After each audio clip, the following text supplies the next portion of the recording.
Hello students, welcome back to another video from Vidya Bharati School. In this video, I am going to teach about science subject of class standard 7 of chapter 2. The topic is nutrition in animals. In the first chapter, you have been learn about nutrition in plants and the second is nutrition in animals यानी जानवरों में पोषण. The main points are nutrition, digestion in humans, third digestion, fourth digestion in grass eating animals and fifth digestion in amoeba. And the first topic is, let's start, nutrition. What is nutrition? The process of providing or obtaining food necessary for health and growth. वे सारी प्रक्रियाएं जिसके द्वारा हम भोजन को प्राप्त करते हैं जो हमारे हेल्थ और ग्रोथ के लिए आवश्यक है. तो न्यूट्रिशन इन एनिमल्स, जानवरों में कैसे पोषण होता है. Animals nutrition includes nutrient requirement, mode of intake of food and its utilization in the body. जानवरों में जो न्यूट्रिशन यानी पोषण होता है उसमें उनकी कितनी आवश्यकताएं हैं, किस किस पोषक पदार्थ की और किस प्रकार से वो भोजन ग्रहण करते हैं और उसका उनके बॉडी में क्या उपयोग होता है, ये सारी बातें न्यूट्रिशन इन एनिमल्स में आती है. And nutrition is a complex process. Nutrition एक बहुत ही जटिल प्रक्रिया है इन्वॉल्विंग 5 स्टेप्स. इसके 5 स्टेप्स हैं. फर्स्ट इंजेशन यानी अंतर्ग्रहण. इनटेक ऑफ फूड, हर जीव अलग अलग तरीके से अपना भोजन इनटेक करता है यानी लेता है. जैसे तितलियां, मधुमक्खियां में प्रोबोसिस नाम की एक फूड ट्यूब होती है जिसके द्वारा वो भोजन लेते हैं, लेकिन मनुष्य का मुंह डायरेक्ट हाथों के द्वारा भोजन लेता है. सेकंड डाइजेशन यानी पाचन. Digestion of food with digestive juice is called digestion. यानी भोजन का पाचन शरीर के अंगों के अंदर जो हमारे डाइजेस्टिव जूस है उनके द्वारा जब पचाया जाता है तो इसे डाइजेशन कहते हैं. एंड थर्ड एब्जॉर्प्शन यानी अवशोषण. एब्जॉर्ब डाइजेस्टेड फूड यानी कि जो पचा हुआ भोजन है उसे अवशोषित करके शरीर में ब्लड के द्वारा पूरे शरीर में भेजना एब्जॉर्प्शन कहलाता है. एंड फोर्थ इज एसिमिलेशन यानी स्वांगीकरण, utilisation of digested food in body. हमारे शरीर में पचे हुए भोजन का अलग अलग स्थानों पर क्या उपयोग होगा, ये यूटिलाइजेशन ही एसिमिलेशन है. And the fifth is digestion यानी निष्कासन. Expelled out the undigested residue of food यानी जो अपचा भोजन है जो अवशोष के रूप में बच गया है उसे शरीर से बाहर निकालना. And the next topic is the digestion in humans. The human digestive system consist of first alimentary canal and second secretary gland और डाइजेस्टिव ग्लैंड्स. तो एलिमेंट्री कैनाल में क्या क्या होता है. Alimentary canal consist of buccal cavity in mouth, मुंह में, जैसा कि आप फिगर में देख रहे हैं, माउथ जहां से खुलता है उसे बक्कल कैविटी या मुख गुहा कहते हैं. एंड सेकेंड इज ऑसोफेगस, जो फूड पाइप देख रहे हैं आप, एक पतली सी नली, वहां से भोजन सीधे स्टमक में आता है. स्टमक में इसे ऑसोफेगस कहते हैं. And third is stomach, stomach यानी आमाशय. And fourth is small intestine. Small intestine में हमारा भोजन पचता है और एब्जॉर्ब होता है. And the fifth is large intestine ending in rectum. And large intestine यानी बड़ी आंत जो रेक्टम में जाके समाप्त होती है. And sixth is anus, anus यानी मलद्वार. And the second is main digestive glands with secrete digestive juice are. अभी मैंने आपको बताया कि ह्यूमन डाइजेस्टिव सिस्टम में 2 चीजें होती हैं. एलिमेंट्री कैनाल जिसके बारे में मैंने आपको बताया, and second is secretary gland और डाइजेस्टिव ग्लैंड जिनसे सिक्रीशन होता है जिसके कारण वो भोजन हमारा पचता है. The first is salivary gland. हमारे बकल कैविटी यानी माउथ में ही जीभ के ठीक किनारे किनारे जो कोई भी भोजन हम खाते हैं तो मुंह से पानी की तरह सैलिवा यानी लार निकलती है.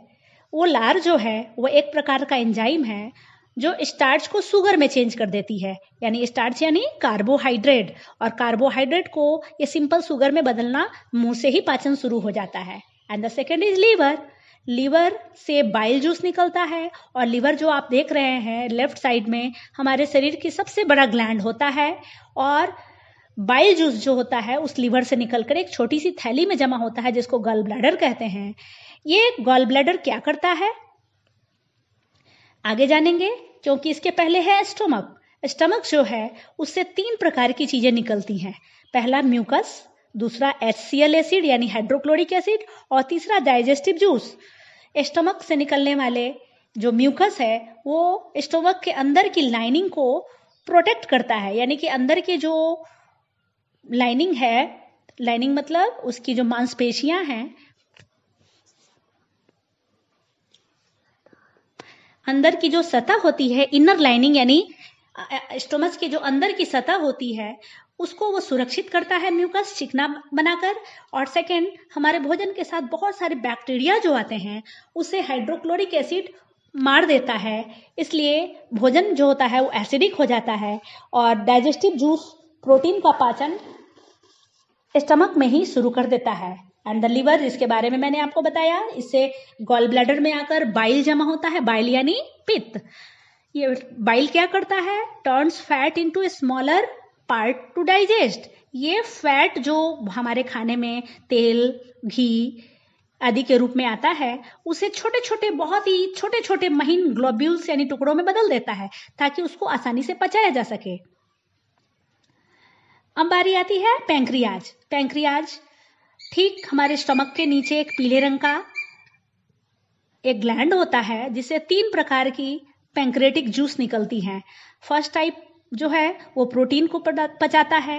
ये 3 प्रकार के जूस है, इनको एंजाइम्स कहते हैं।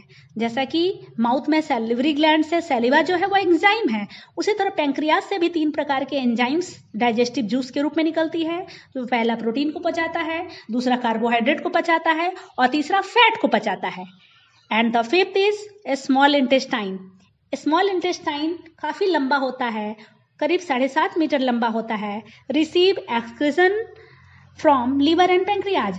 और स्मॉल इंटेस्टाइन जब स्टोमक के बीच में जुड़ता है उस स्थान को डियोडेनम कहते हैं, और वहां से 2 प्रकार के जूस इसे प्राप्त होते हैं, एक लीवर से बाइल जूस एंड पैंक्रियाज से 3 प्रकार के एंजाइम्स। और ये इंटेस्टाइन जूस जो है इससे भी निकलता है। इंटेस्टाइनल जूस जो होता है, ये तीनों चारों मिल करके, सारे जूस मिल करके सारे भोजन को अच्छी तरह पचा देते हैं। अच्छी तरह पचाने का मतलब जो है हम आगे डाइजेशन में समझेंगे। तो what is digestion? Digestion means पाचन, a process by which all complex nutrients turns into simple substance with the help of digestive juice. वह प्रक्रिया जिसमें जो हम खाते हैं, जो कॉम्प्लेक्स न्यूट्रिएंट्स हैं, कॉम्प्लेक्स फूड जो हमारा है वह सिंपल फूड में या सिंपल सब्सटेंस में बदल जाता है डाइजेस्टिव जूस की सहायता से। इसे डाइजेशन कहते हैं। ये सारे डाइजेस्टिव जूस के बारे में आप पहले देख चुके हैं।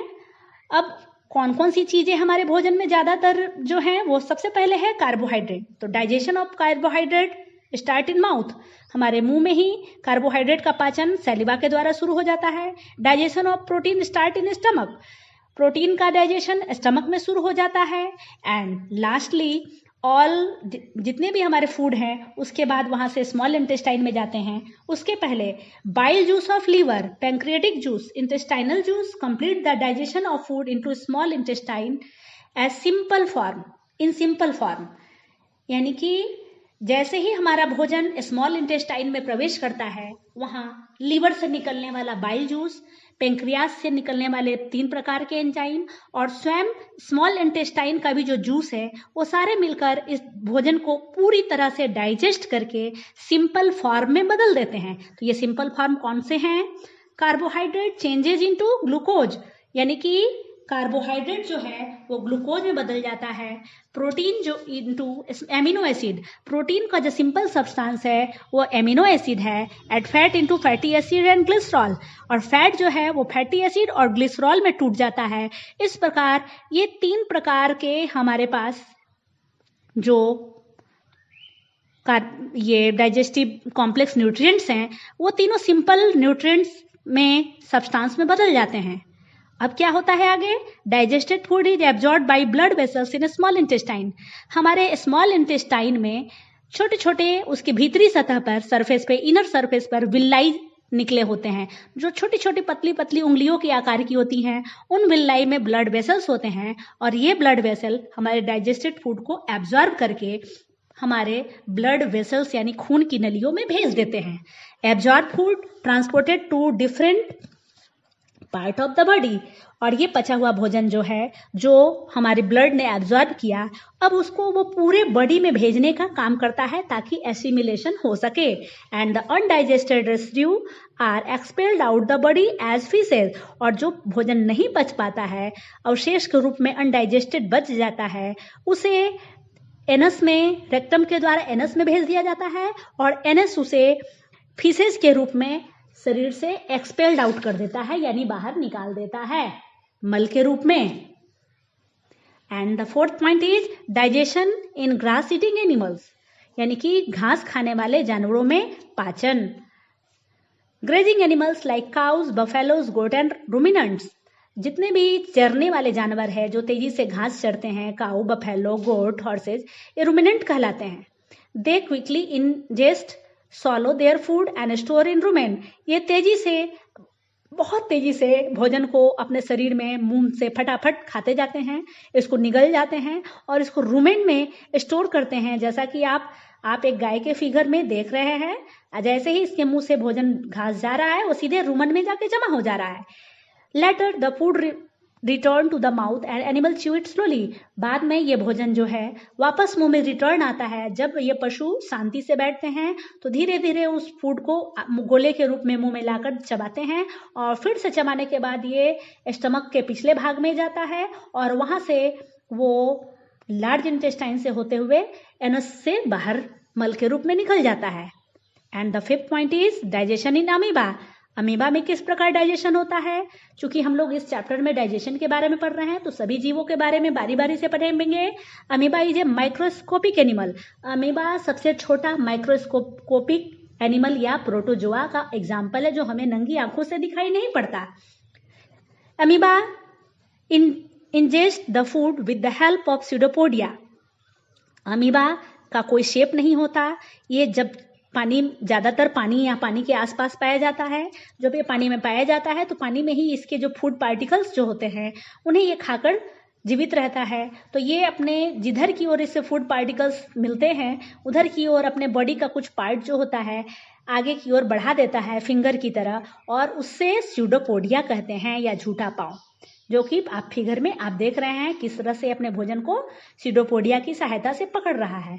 The food is digested in the food vacuole. इसके बाद सेकेंड पार्ट, जब वो अंदर की ओर भोजन को स्यूडोपोडिया के द्वारा बॉडी में ठेल देता है तो अंदर वो उसे एक चारों ओर से गोल घेरा बन जाता है जिसे फूड वैक्यूल कहता है। उस फूड वैक्यूल में डाइजेस्टिव जूस की सहायता से उसे पचाता है एंड देन एब्जॉर्प्शन करता है। It pushes out finger like pseudopodia which engulf the prey. और फिर वो स्यूडोपोडिया की सहायता से उसे अंदर भेजकर फिर दूसरा अपने प्रे यानी शिकार को फिर से निगलना शुरू करता है। And the tap chapter is finished. Thank you.